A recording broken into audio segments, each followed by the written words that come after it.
that's the biggest thing is when you're in a state of chaos with your person, you put your back next to theirs and you're fighting off anyone coming at you too. And that can last for so long until you need to look in the eye of your person and say, all right, now where are we? And so I think allowing for that season to be what it is. Yeah. And working together and having a ton of grace, but then knowing that there's got to be a point where you reconnect.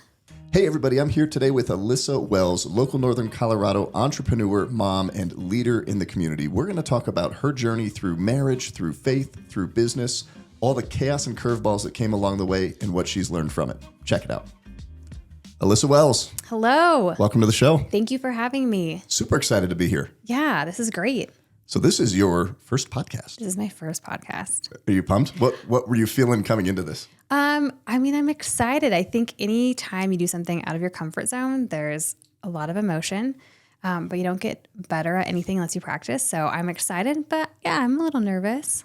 Well, you've got super great story, lots of valuable insight to share, and you're coming in here today from kind of a couple of different angles. So our stories just connected. I mean, we're new friends. Yeah, the Shoups and the Wells family. Yeah. Alex and I became friends. We initially painted your house. Mm-hmm. Alex came in and we fought each other on the jiu-jitsu mats. Yes, you did. Now we're doing business together. Yes. So Imprint is owned by you guys and led by you guys, and they're producing the podcast. And you just have a really unique and cool position in the business, in the community, and then being parents of young kids. Just lots of great insight to share for entrepreneurs and leaders that are tuning in. Yeah, thank you. So just kind of share your story. Like how did you get?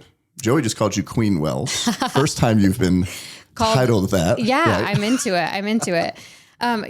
Whenever you talk about a story, it's hard to know where to start, right? There's so many starting points. But I think the natural start for this story would be really when Alex went out, and I say we, but it was him, and started Imprint. That was in 2021. And it really came from a place of a chapter ending more than like we were excited about a new chapter. And so we actually met at work, fell in love, got promoted, got married. And we got married in 2019, pregnant in 2020. I think Alex talked about that when he shared. And so it was a very like whirlwind time for us. And in 2020, the world got a little weird for a lot of people. And so bringing a new kiddo into the world, being first-time parents and working together and living together, we became hyper aware of really how fragile the world was, right?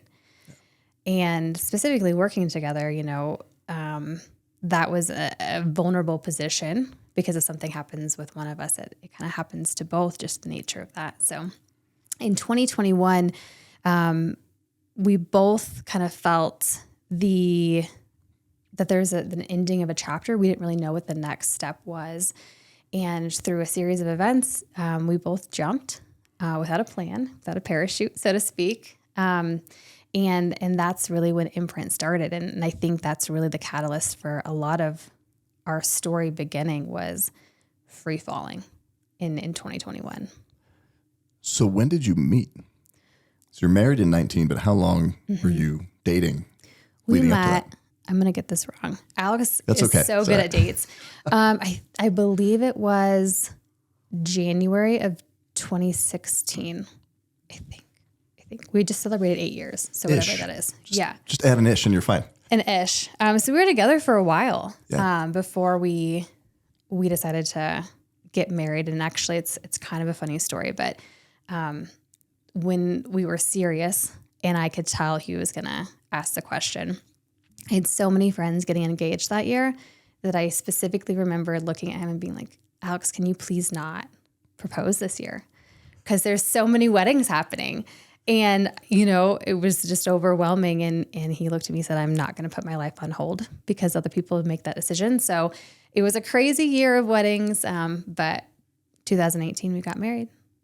And then right after that, the world catches on fire. Yeah. Everything goes crazy. Absolutely. Mm-hmm. And when did kiddos come along into that? Yep. So our daughter, August, she's 3. She was a honeymoon baby. So she was born in August 2020. And when we left the hospital, the world was literally on fire here in Colorado. So it was a very eerie time. But yeah, she was in 2020. Wow. So you've got recently married during COVID, honeymoon baby. Yep. The world's going crazy. And Colorado is literally burning. Yep. And then you decide within a year, after that, we're gonna jump out of a super secure, successful. Like you guys are in a great spot professionally. Yeah. We were. We had a lot of comforts. We had a false sense of security. We had made a lot of progress professionally quickly. We made a lot of money. I say too much money, honestly, for that time. And there was a false sense, at least on my part, I can't speak for my husband, but there was a false sense of bravado and, the world, we're going to be able to figure this out.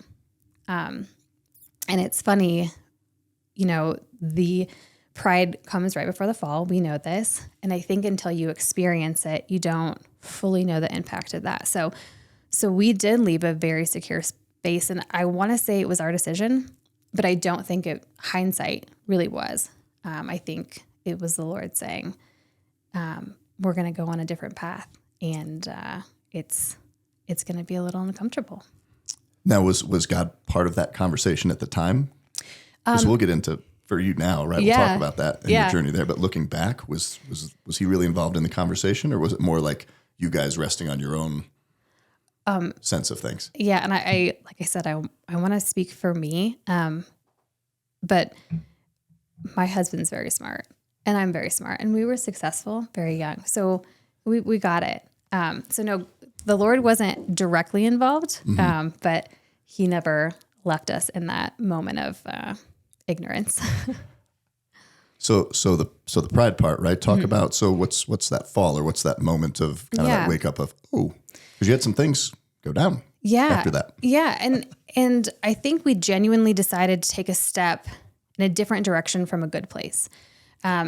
There were some things that were just like, hey, this isn't, with the company we were at, this isn't a direction we really feel like isn't aligned with where we want to go. And so I do think that there was a sense of, hey, we're making the right choice. We're going to take control and do something.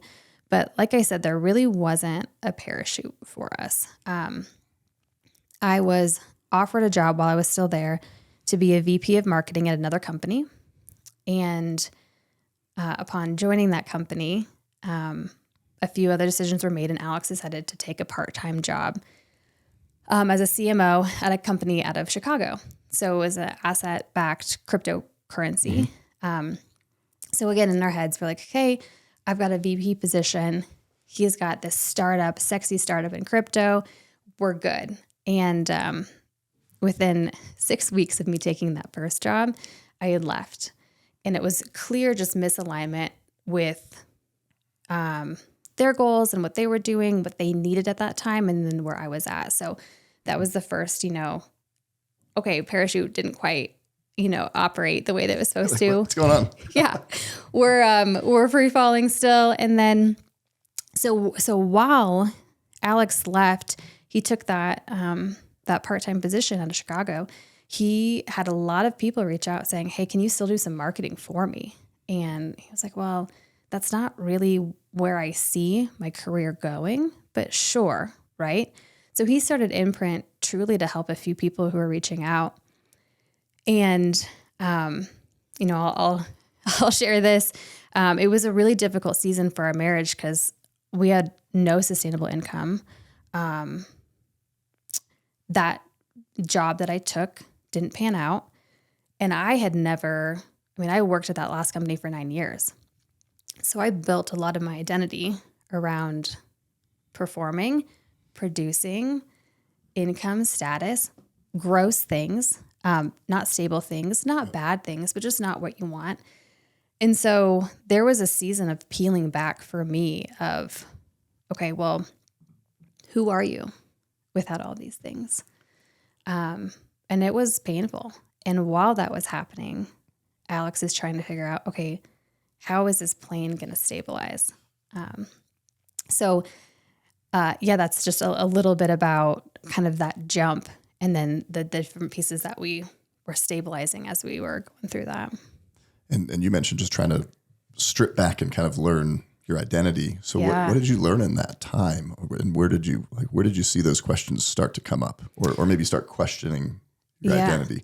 Because I'm sure there's somebody listening to this right now. Maybe they've left a job. Like I got fired from a job. I had to go figure some things out real quick. You guys leave and there's just this moment of uncertainty, chaos, and in between when we realize that. But like, what did you realize? What did you learn? Well, I realized very quickly that I hadn't built a strong foundation, right? I think that was the big thing. When you work in a fast-paced, commission-based environment at a young age, you put down some sort of foundation and things that might not be where it should be. So if nothing else, it was, okay, you are not these things. These things do not define you. And it gave me an opportunity to redefine myself and rediscover myself. So, there wasn't anything that popped out except for a ton of discomfort and not knowing what was next. And also trying to figure out how I'm supporting my husband, postpartum, no income, all of those things. Man. So he's out rolling, baby's here, free falling, trying to stabilize this plane, no income. Yep. What kind of conversations are you having with Alex at that time? The big thing with us was, and to his credit, it was, you need to, because it was so clear and so obvious to me, and to him, you're going through some stuff more than just losing a job. It was, you're learning who Alyssa is in this new world. And to his credit, as an amazing husband, he was like, I don't want you to do anything at all. Take some time off. Go get your real estate license. He had bought me the real estate course. And he's like, go do that. And don't make any decisions. And so I did that.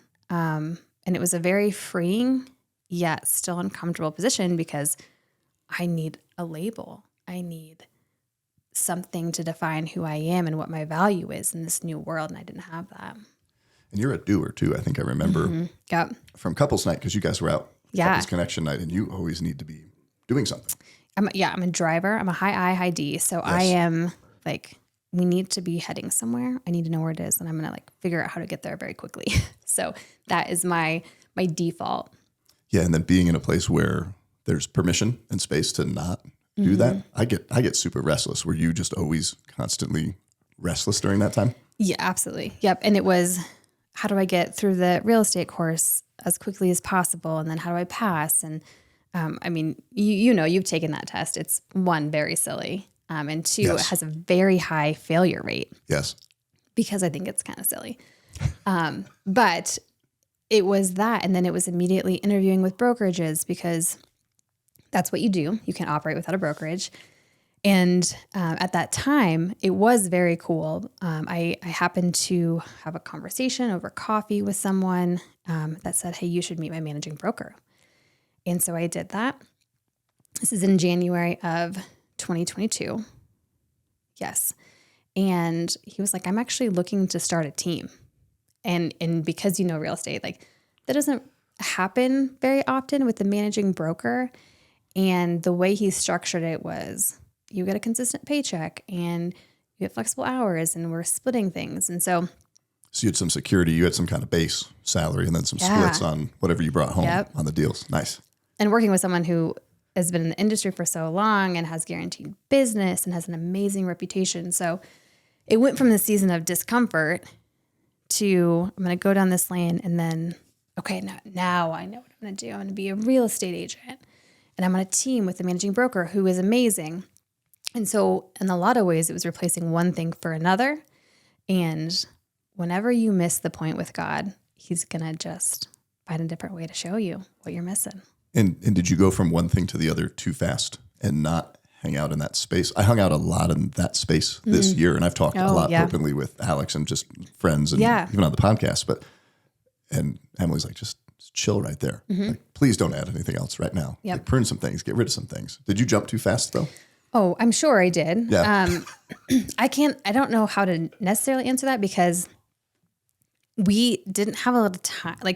My husband said, take time, But at the same time, you're looking down a clock of your savings and, his job was going to back pay. So it wasn't paying up front. And there was a lot of obstacles. So when I got that opportunity, it was, you don't ignore something like that. Yeah. And I think it was intentional. I think there's a lot of beautiful seeds that were planted during that time. But as far as me fully understanding what he was trying to do in that season, no. It was one to the next. So then you jump into the real estate, and just anybody thinking of getting into real estate, yes, take the course.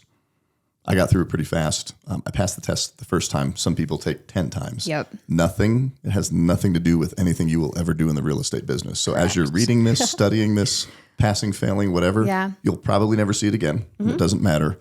And it has no bearing on how you do as an agent. Just anybody thinking about it. Yeah, absolutely. And it's a lot. And plan to make no money for 2 years unless you've got a sweet deal, right? Like you did. So you jump into that. Like, what was your real estate experience? It was great. It was great because I can't give enough of a plug to my partner. I was really a glorified assistant, but he was kind enough to say partner in that because he took time to teach me, but like so much beyond real estate. It was, microeconomics of Northern Colorado and how CSU plays into the stability of Fort Collins, and just it opened my eyes to the world beyond real estate because of who he is and great connections. And so, and I love people. So meeting people and doing transactions, that was great. But the going in and the inspections and the remodel conversations and the nitty gritty, that my heart didn't sing for that. Yeah. So it was great. And we had an amazing year. I think we did 24 transactions, huge asterisks. I'm not entirely sure, but we had a good year. Awesome. But the next uncomfortable part in that is I take this job and Alex is doing Imprint halftime, his other startup halftime, and we find out we're pregnant. A big shout out and thank you to one of our sponsors, M&D Painting and Roofing. M&D was actually founded by my wife, Emily, and I back in 2005. And for the last 2 decades, we've been here in Northern Colorado of one of the leaders in residential and commercial repainting, as well as most recently installing residential roofs. So if you need to paint, re-roof, you got hit by a hailstorm, we can take care of whatever your home needs from top to bottom. You can find us on the web at mandepainting.com. Hey, just want to give a big shout out to one of our sponsors, Imprint Digital. If you're a small business owner, one of the things that you need to navigate to be successful is all things online and digital in terms of marketing and your messaging. Imprint Digital, they're the real deal. They are the professionals and they know this world inside and out. Make sure to visit their website at imprint-digital.com. And we didn't necessarily plan or anticipate for that the way that that it unfolded. So that was the next curveball. Although excited, very excited, but that was the next thing for us. And I think that's right about when we connected. It was right in that season. Yep. Was it post second child or right in it? Yeah, I met you when I was pregnant. Okay, yeah. Because I was drinking caffeine. He's like, "Are you supposed to?" And I said, "I am." So Matt gave me some coffee. Try this. Yeah. We got to get you guys on new coffee too. Mm-hmm. So you and Alex both drink tons of it. Yes. But it's not the good stuff. Correct. Okay. We'll fix that. Thank you. All right. Appreciate that. So you guys got thrown a really big curveball in the midst of all this too. Yeah. Out of nowhere. Mm-hmm. Y'all got served. Mm-hmm. We did. Yeah. So share that a little bit, because I know that was a big defining moment for the company. I'm sure for you both in marriage. Sure. So in this, I find out I'm pregnant. His other company, the startup, has not been paying. And it is May. He calls me on the phone and he says, I have to make a decision. I can't keep riding 2 horses, so to speak, doing Imprint part-time and doing the startup. And I said, I think you need to walk away. I think you need to go all in an Imprint. So he does that. The next month, Father's Day weekend, he gets a call. Someone's trying to find us. And so we gladly give them our home address. And we got some paperwork. And I can't tell you in that moment, and really that weekend, just how shook you get, because at that point and the numbers associated with that complaint, there's nothing else you can do except for, Lord, are we totally on the wrong path here? Are we totally off? What did we do? What is wrong? And it's interesting how both parties respond. And there's a lot that could be said about it, but it was the single most like hurtful thing that has ever happened. The fear that comes with it. And then the decision that you have to make from that of,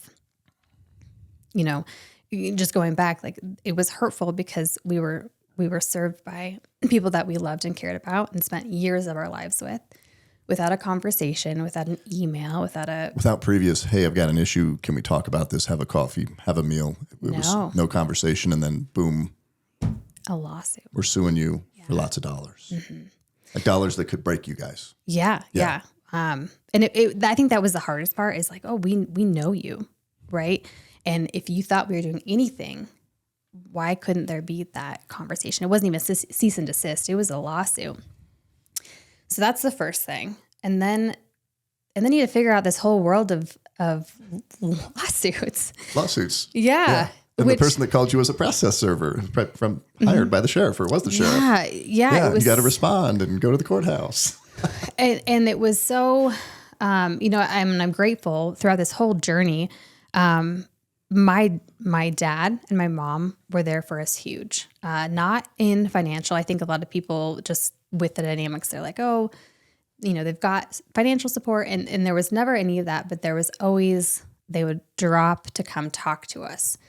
And my dad had a lawsuit at one of his previous companies. And so he was right there with us the whole way. But it's just an unfortunate position to be in. But for us, it was, okay, you just quit your startup. You were pregnant. We're on kind of Christian share insurance. You're in real estate, but you're still learning. And I'm going through trying to figure out, how do we minimize risk? How do we I don't want to say hide assets, but how do we figure out where we do have things and what can be liquidated, and do we just pay them and have it go away? So you go through all this, and then you just have to come to a point where you surrender and be like, all right, Lord, what is this about? Because this is not fun. And that's kind of where we were Father's Day weekend. Wow. What timing? Yeah. Timing of that's interesting too. Yeah. So you get to this moment of, do we fold and run, or fight and stand up? Yeah. Just talk about that decision and where that ultimately led. Yeah. And there was a moment of, well, I have their cell phones. I'm going to call them, right? And let's just talk this out. And we can fold. We can go back and we can find other corporate jobs. We're both capable of doing that. But there was such an organic growth and promise over Imprint. Not the company. I don't think God cares about this company doing well over another company, but just what he was teaching us in that we were in a position where it's like, well, now we have legal fees. We've got to fight. And there's no way around this. Even if we fold, we still have to pay lawyers to respond to this. We still have to pay whatever damages they decide. And then looking at the complaint, which I got, pretty good at reading over the next few months, there simply was nothing there. So there was no reason to fold. And so we decided, okay, then this is going to be the launch point. And it really was. It was a decision. We're going to buckle down and we're going to do this. So that almost a blessing in some way, because that's when you went all in. All in. Like we had to. We're going. We're fighting this. Yeah. Has no legs. We're going to go prove that, and then we're launching this sucker. Yep. It was a motivating, and it was a driving factor. And I think it was one of many things that brought Alex and I together. It's like, this is an attack on our family at this point. And I think if you've never been in that position of having a lawsuit and the arbitrary numbers that come with it, but it's like, kind of feels like life and death. Like, it's everything you worked for. It's your house. It's your investments. It's your livelihood. It's your integrity that's being challenged. And so you go all in. And it was a crazy season that I pray I never have to go through again. But I do attest to that moment being a big catalyst for two things. One, Imprint doubling down. And two, that's when I started hearing God a little bit. He started talking a little more audibly, or I started hearing a little more clearly. But it was, it was a very unique, special time. Yeah. And that ultimately ended up dismissed? It did. Or in your favor, right? You guys walked away from that legal fees, but in a good spot. Yeah, luckily it was Super Bowl weekend. We decided we all settled. And I think it was because we went to Discovery and we said, hey, this claim, here's all the proof that it didn't happen. This claim, here's all the proof. So hopefully they saw like my heart, because they're still around. In my heart, I'm like, I really want them to know that these were not anything that we did. But that season, like I said, it was really great just for what we got out of it. And it was settled February 2023. Yeah. Yeah. So you've been mentioning God throughout the conversation and the episode, and he starts speaking. Either he's speaking more clearly or you're listening more clearly. But like, what did he share at that point? And how has your faith journey? Because we were there when you guys got baptized not too long ago. Just talk about your faith journey a little bit as that's overlaid, the story you've shared. I grew up in the church. So I always knew about God. And as a believer, you can know about God all you want. Knowing him is different. And it really was in that season of just everything breaking down. You think you're great at this. You think you're smarter than this. You think this. And it's like, oh, it's actually all by the grace of God. So during that season of the complaint, the story of Moses came back to me. And it was like, we left that situation for reasons. And it kind of felt like Pharaoh letting us go. Like, we're out of captivity. We're going to the promised land.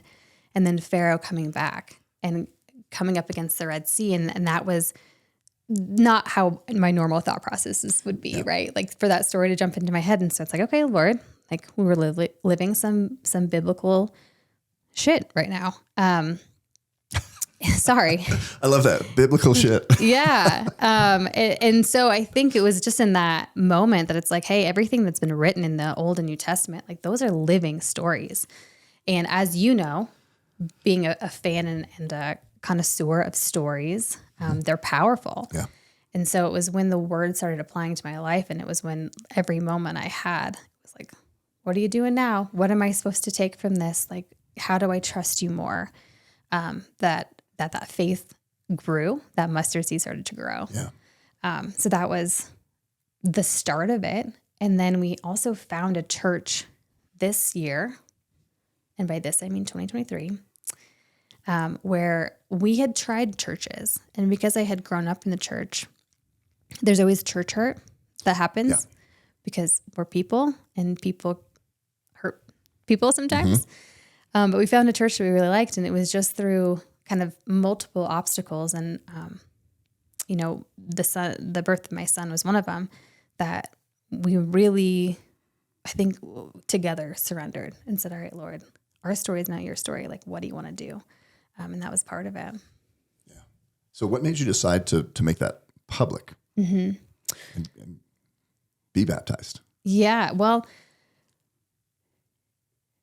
I think when you get your world rocked as hard as we have, and you have as much grace as I've experienced, and really coming into just a daily relationship and full surrender to the Lord, there's no choice but to be public. Like you just don't. You don't have a choice anymore. And Alex expressed wanting to get baptized. I had been baptized when I was younger, but it was a totally different experience. Now, as an adult, and not that it wasn't my choice in the past, but it's a more informed decision, having lived a little bit. So when the opportunity came up to join the church, dedicate our kids and be baptized, we decided to do all three of those, and you and your family were there, which was awesome. But there was no choice but to make that public. Yeah. If you're going to do it, you have to do it. So then how have things been different, or what kind of different perspective do you have now, just a business relationship? Yeah. After that or through that maybe you didn't have before? I think it just perspective.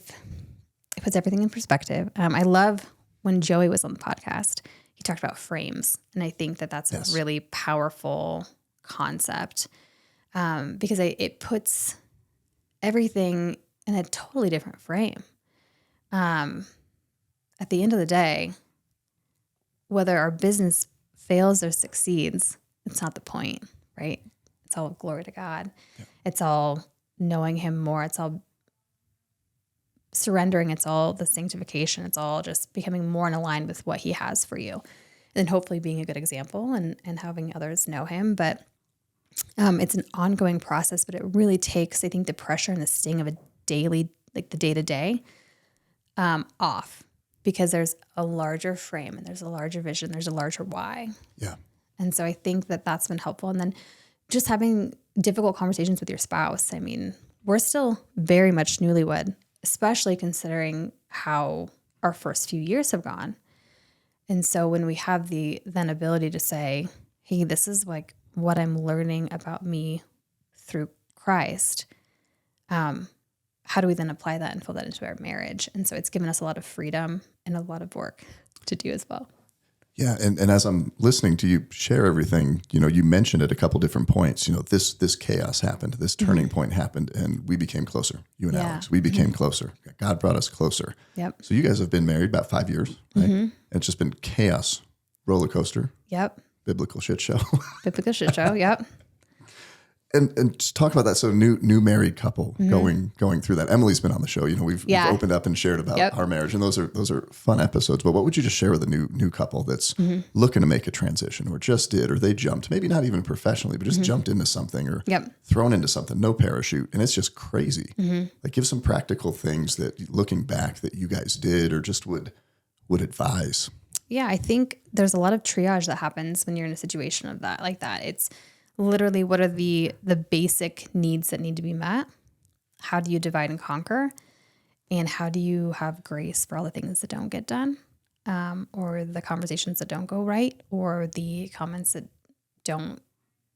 aren't spoken out of love, So I think that's the biggest thing, is when you're in a state of chaos with your person, you put your back next to theirs and you're fighting off anyone coming at you too. And that can last for so long until you need to look in the eye of your person and say, all right, now where are we? And so I think allowing for that season to be what it is, and working together and having a ton of grace, but then knowing that there's got to be a point where you reconnect. If your life or business are cluttered up with junk right now, then you've got to reach out to one of our sponsors, Hulk Addicts Hauling. Hulk Addicts can come out to your home or business to do anything from removing junk to appliances. Maybe you're demoing or doing construction on a property and you need it cleared out. Maybe you need a big dumpster dropped off that they can roll off later. Make sure to check them out at hulkaddictsjunk.com. They are serving all of Northern Colorado as well as up and down the Front Range. If you're a Christian small business owner and you live in Northern Colorado, you have to check out one of our sponsors, the Foundry Advisory. The Foundry is a Christian executive peer advising group that connects other business owners in the community to help you focus on your faith, your life, your leadership, and your business. Make sure to check them out at thefoundryadvisory.com. Hey, if you're a business owner and you need to do some renovation in your space or possibly build a building from the ground up, you have to connect with one of our sponsors, Mendel Construction. Mendel Construction is a commercial construction company that's been around since 1997, serving all of Colorado. They can do a small tenant finish all the way up to ground-up construction of a new building for your business. Check them out at mendelandcompany.com. That's MENDEL and company.com. Well, I just got this picture. You guys have your backs to each other, fighting what's around you, right? Dividing and conquering. Yeah. But what I see a lot where things don't work out a lot is, one person turns their back to the other person, right? And then that idea of coming back together, I love that, just on a frequency. Yeah. Like Emily and I had a chaotic year last year. She's in the business in places that she doesn't necessarily want to be, but she's like, I'm the one that's got to do this right now. Right. It's like, hold on, take a break. Let's evaluate this. Let's figure this out. Where is this going? I love that. That's awesome. Yeah. And we've had to do a lot of that, especially with me being so free floating with my time these days. It's, are we really working towards the same goal? Am I really supporting in the way that you need? Is this fruitful? Well, you mentioned when you came in here, I'm like, so what exactly is your role or your title? Yeah. Imprint. You're like, I get to do whatever I want. Yeah. Kind of fun. So you have this really cool position. Mm-hmm. So you're obviously focused on being a wife, being a mother to young kiddos, and you have this liberty to jump into the business with the parts of it you love. Yeah. And do a lot of that. But you've got some other things going on too. So just talk about like some of the passions and the vision you have with those. And especially for the community here, Loveland in Northern Colorado. I think it's really cool. Yeah. I am so lucky that one, my husband, we're in a position financially now where we can do this, but two, that he has, I don't want to say allowed because that's not a great word, but he is excited, and his heart is also for me to do what I do and thrive in that. So I work at Imprint, and I get to do what I want to do. And what that means is I get to help with parties, I get to help with networking, I get to help with social. But and I look over contracts, I look over lawsuits when it comes up, those types of things that I'm good at. You haven't had more lawsuits, have you? No, just one. Just the one? Okay. Just the one. But you're the gal. If another one comes, send it to Alyssa. I did. I watched a lot of Suits, and I channeled my little lawsuit hat. But no, I get to do what gives me life in Imprint, and I let Alex run it. The other thing that could be dangerous is because we both come from a director role in marketing, that there could be conflicting ideas on how to run it. So that's his baby. He's doing awesome. He's doing incredible. I couldn't have dreams that it was be going as well. And the other thing that I'm able to do is I actually took a coordinating position at the Loveland Business Partnership. And that's been awesome because I get to hear a little bit of a different aspect about the Loveland business community. And that's opened some doors and opened some projects and created relationships. And so I'm just kind of following breadcrumbs and see where they're leading. And I don't know the answer yet, but I love what I'm doing. And what I'm doing is networking. I helped with the local election. Mm-hmm. How was that? Yeah. How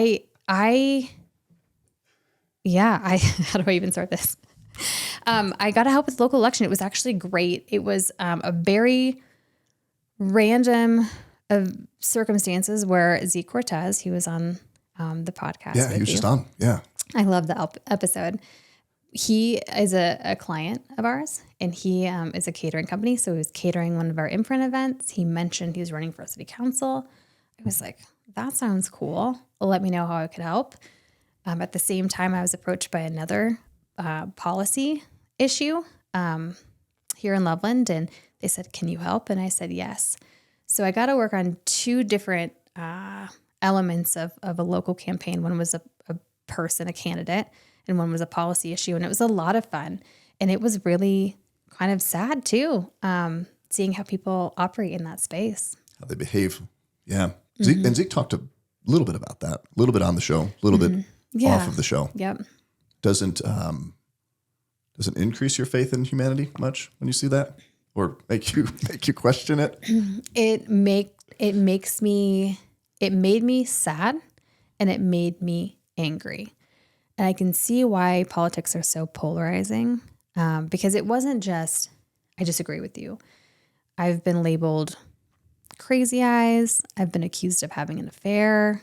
I've been attacked for my connections, not only in Loveland, but with Imprint. I mean, it's been weird, and it's been sad. And so you get defensive, and you start to feel this hate towards people. And that's where, again, that frame shift, that perspective shift of okay, Lord, what are you showing me? Because they're your children too, and they must be so broken. Mm-hmm. So it was a weird little trip. I'll tell you that. And is this all in the realm of social media that this is going on? No, yep. I can't think it's face to face. No, so but no one's brave enough to come up and say something. I have seen some of those people face to face, and it's still unkind, but it's not near what you see on social media. And so you learn to tune it out, but that doesn't mean that as a person, especially someone who wants to be empathetic and love people, that still affects you. Mm-hmm. But your knee jerk's my knee jerk is I want to find out where you are and come down and talk to you face to face. That was the hardest part. And I think Zeke kind of mentioned this too, is the hardest part is how it affects people who love you. Because you can say what you want about me, and at some point you look in the mirror and say, okay, you're not that person. But when someone loves you that much, they want to defend you, and it affects them, and then their head's in a weird space. And it's like, wow, what I'm doing is affecting people around me in an unintentional way. And it's like, at that point, do you back off and not do what you feel is the right thing to do? Or do you have to lean in and kind of struggle through that with those people? So then when you get to the other side of the election or that season, what did you pull out of that? Is that a space you think you're going to stay in? Was it a good thing for that time? Yeah. I am in a season of growth and learning. So I'll say this on this podcast. I have no desire to ever run for office. I don't think that's my journey. I love to be more informed about how our government works, and especially at a local level. Going into an election year, right? It's good to be informed and understand these things. I am taking a course about local politics. It's starting actually on Friday. So I'm not turning it off, but I'm also not saying, here's my campaign and vote for me. But I think that there's enough of a pull for me to still be somewhat engaged. Yeah. You mentioned something I want to go back to. You said you're following breadcrumbs. I think we live in a time and a culture where it's like, what do you want to do? What's the vision? And then, jump in, dive in, and you're like, this came along, so I'm following it. That came along. What's the power in that? Well, there's when you believe and you really surrender that your life is no longer yours, then it opens up a world of possibilities. Now, I understand that I'm operating from a place of privilege, that I don't have to go to a 9-to-5 in the same routine. So I want to make sure that that's clear.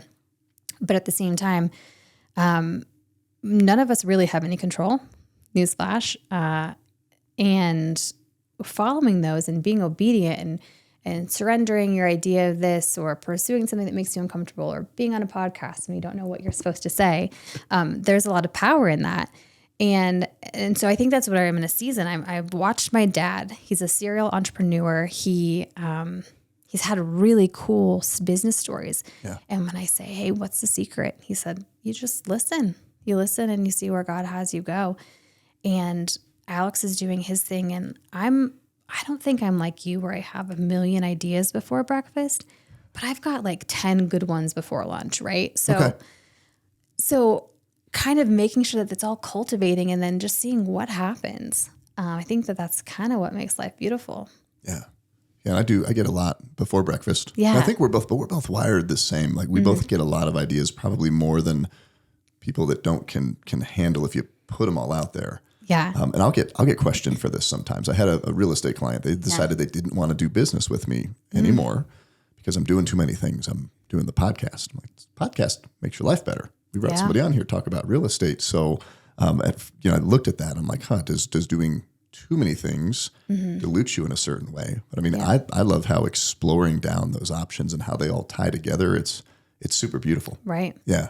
Yeah. Versus going all in. I mean, I went all in on M&E. I just have a personality and a tendency to get just other opportunities come up. I want to try them. We're doing some real estate. We're doing some flips. We've got some other things on the table. Well, from a business perspective, that's just smart, right? You diversify. Yeah. And as a leader, you're not just one business. It's multifaceted. And I think when you say yes to those breadcrumbs, or when you have a podcast idea, that's when you don't know the seeds that are planted.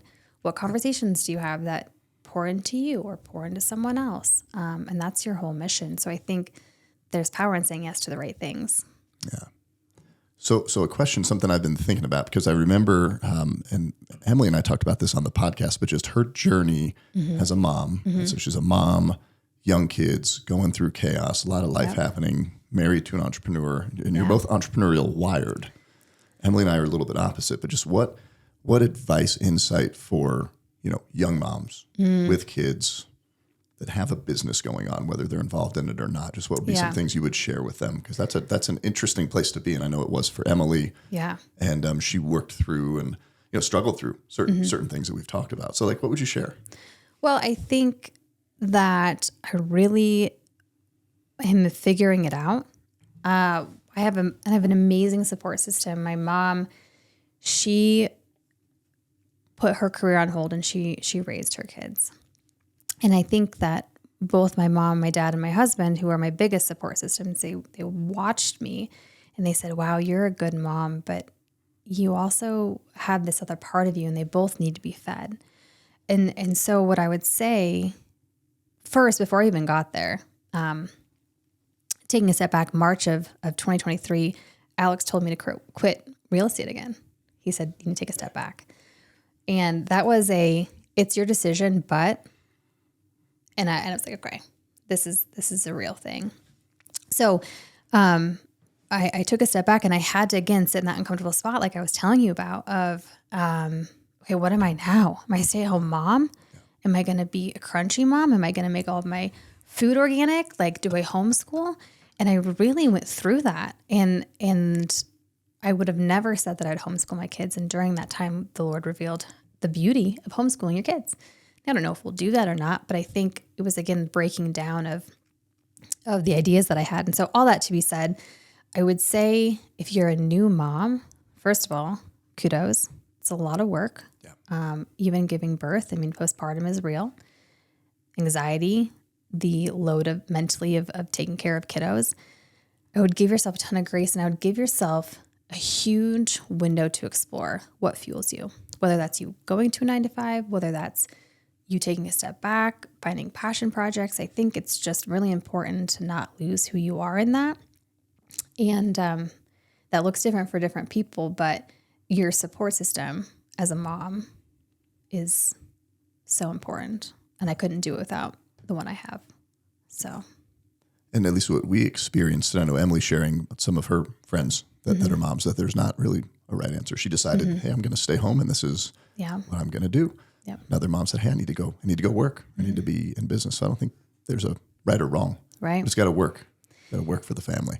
And what's said to moms all the time is that, it's just a season, and that gets kind of annoying. Like, yeah, I know it's just a season, but it's just a season. Mm-hmm. And whether it's with young kids or in business or in marriage, trying to not miss that moment. Yeah. Because Riley's 16. He's got his license. He's working at In-N-Out Burger. It's like we blinked. I mean, a photo popped up on our Facebook. He's like this big, holding him at the kitchen table, and the kid towers over me now. Oh my goodness! It's like, I'm leaving. See you, Dad. Bye.